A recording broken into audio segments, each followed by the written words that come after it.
Heto na yung ating mga kasamahan ng mga Duterte Riders, mga kababayan, dumating na sa Senado bilang suporta sa ating matitikas na mga senador, lalong-lalo na itong siyam na senador dito sa bahagi ng Senado, maliban lamang doon sa mga bagong Jud ng Pilipinas, itong si Villanueva at si Escudero. Nako po, eto na mga kababayan. At dito sa kaliwang bahagi ho natin, dito sa likurang bahagi natin mga kababayan, ay nandito naman yung grupo ng mga corn beef.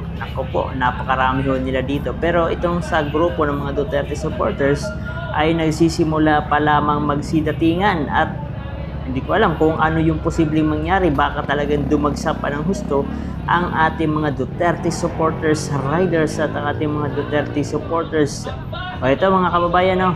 Yan, napakaraming pulis dito kabayan, no?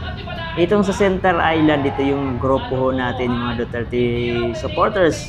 Itong nasa gitna, ito naman yung mga grupo ng mga corn beef, mga kababayan, no? Hinaharangan ho tayo ng kapulisan nang sa ganun ay hindi ho magpang-abot, hindi magkaroon ng sakitan, dahil alam naman ho natin, itong mga corn beef na ito ay talagang mararahas ho ito. At syempre, hindi naman ho tayo papayag mga kababayan na tayo ay basta-basta na lamang aapihin itong mga grupo ng corn beef. Kaya't kahit papano ay papalag ho tayo kahit napakarami ho nila sa mga oras na to. Pero nandyan ho, nakapalibot yung ating mga kapulisan para maging bantay na hindi magkaroon ng matinding tension. Kasi nga talagang masasabi ho natin, kahit medyo kakaunti ho tayo dahil medyo kalat-kalat yung ating mga supporters dito sa Center Island, dito sa harapan ng Senado, ay masasabi ho natin na talagang papalag. Kasi karamihan ho, itong mga nasa harapan nitong grupo ng corn beef ay talagang mga barako. Pero mas maraming barako dito sa mga Duterte supporters.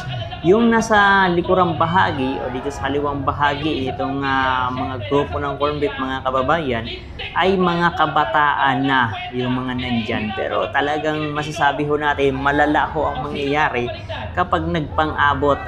Talagang ang bibilis kanina na kumilos ng ating mga kapulisan upang harangan ang Center Island upang hindi magpang-abot itong dalawang grupo dito sa harapan ng Senado. Nako, napakatindi ho nito. Napakatindi ng mga nangyayari ho sa ating bansang Pilipinas. Dahil ito, sa matinding korupsyon na nangyayari sa ating bansang Pilipinas, hindi magkakaroon ng ganitong mga kilos protesta kung walang matinding korupsyon na nangyayari sa ating bansang Pilipinas, na hanggang ngayon mga kababayan ay walang aksyon ang ating presidente kung paano susolusyonan itong matinding korupsyon na nangyayari sa ating bansang Pilipinas. At nitong nakarang araw lamang mga kababayan ay nagkaroon ng special session dito sa Senado, dahil nagpatawag ng special session si Bongbong Marcos sa Senado upang ipasa yun ng mga kinakailangang batas para sa ikabubuti umano ng ating mga kababayan, ikabubuti ng ating bansang Pilipinas. Grabe mga kababayan, ang inilabas ko nilang panukalang batas na inaprobahan at ipinasaho nila, aprobado na yung pagtatawag sa waling-waling mga kababayan. Hindi ko alam kung itong orchids na waling-waling, kung ano yung magiging ano nito, kasi baka papalitan ng mga kababayan yung sampagitan ng national flowers, baka gawin ng waling-waling. Yun ang ginawang special session na inutos ni Bongbong Marcos, ang pagpasa doon sa waling-waling, no? Akala ho natin ay talagang ito ay napakagandang panukalang batas na magpapaganda sa kabuhayan ng ating mga kababayan Pilipino. Yung pala, yung pagpapasa dito sa bulaklak o dito sa orchids na waling-waling. At ito yung sinasabi ng ating presidente na si Bongbong Marcos na makakapagpagaan, makapagpaayos kaya ng kabuhayan, no, yung kumbaga ng ating bansa. Sa tingin nyo kabayan, ano yung kinalaman ng orchid na waling-waling sa pagpapaayos ng ating bansang Pilipinas? Yun ang itinawag ho nilang special session. Ang akala ho natin, magpapasa ho sila ng mga panukalang batas upang matulungan yung ating mga kababayan doon sa Mindanao kung saan talagang naapektuhan sila noong matinding lindol. O baka isipin na naman nila, baka tulong na naman sa Davao. Hindi lang Davao mga kababayan ang naapektuhan. Ang buong, kumbaga hindi buong Mindanao, kumbaga Davao region. Kasama na yung part ng Sarangani kung saan yun ang probinsya ni Manny Pacquiao. Tapos ang ginagawa ng mga issue ng mga troll ni Bongbong Marcos ay wag daw tulungan ng Davao. Hindi naman Davao ang tuluyang naapektuhan ay sa bahagi mga kababayan ng Cotabato dito sa Sarangani. Di ba? So, ano ba? Hindi natin alam kung ano ho nangyayari sa ating bansang Pilipinas. So, medyo kakaiba ho ngayon yung rally ng makakaliwang grupo. Dahil for the first time mga kababayan ay may iwinagayway ho sila na bandila ng Pilipinas. For the first time ho ito nakita ko na may winagayway ho silang bandila ng Pilipinas. Itong nasa kaliwa natin na bandila ng Pilipinas, ditong may picture ni Sigad Pilipinas. So sa atin yan bandila, kumbaga bandila ng mga Duterte riders, Duterte supporters. Pero yung bandila na hawak nila, isa lang. Hindi ko alam kung baka hiniram lang yan dito mga kababayan, no? So makikita natin yung halos karamihan ng mga banderitas, mga bandila nila mga kabayan, no? Kakaiba. Isa lang talaga yung bandila ng Pilipinas. Ibig sabihin, hindi sila maka-Pilipino, maka-komunista sila mga kabayan.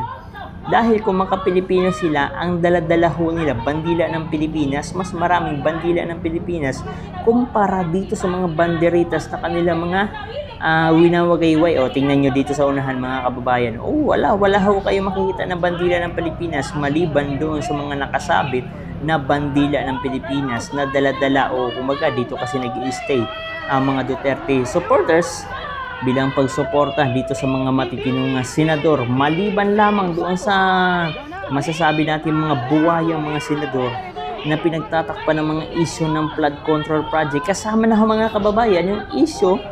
Grabe, nakakalungkot lang kasi ayaw ho nila na maimbestigahan itong flood control dahil nga nagsasalita na ho yung Brave 22 Marines na 22 ex-soldier nagsasalita na ho, ayaw po nila i-credit o ayaw nila imbestigan dahil nga mapapangalanan ho ang napakaraming mga kongresista. Umaabot sa, kung hindi ako nagkakamali, baka 50 o 100 plus na, yung ating mga Duterte supporters dito, aabot ng mga 100 plus mga kongresista ang mapapangalanan. At kaya naman ayaw ho nila na magkaroon ng investigasyon at kasama na ho yung ilang senador. Sino ba yung mga napangalanan na senador? Itong si Erwin Toplok, itong si Lacson, sino pa ba? At syempre, ay ang hinahanap ng taong bayan ngayon, nasaan yung arrest warrant kay Martin Romualdez? Hasan yung arrest warrants laban kay Chis Escudero at kay Joel Villanueva. Bakit walang arrest warrant? Di ba parang alam mo, plunder yung mga kaso nila. Bakit walang arrest warrant? Mas nauna pa yung arrest warrant ni Jinggoy. Mas mauna pa yata yung magiging arrest warrant ni Senator Marcoleta na posibleng ngayong araw o sa mga susunod na araw ay iserve na. So matinding kaguluhan na naman ito mga kababayan kapag ginawa nila yan kay Senator Rodante Marcoleta. Ano sa tingin nyo?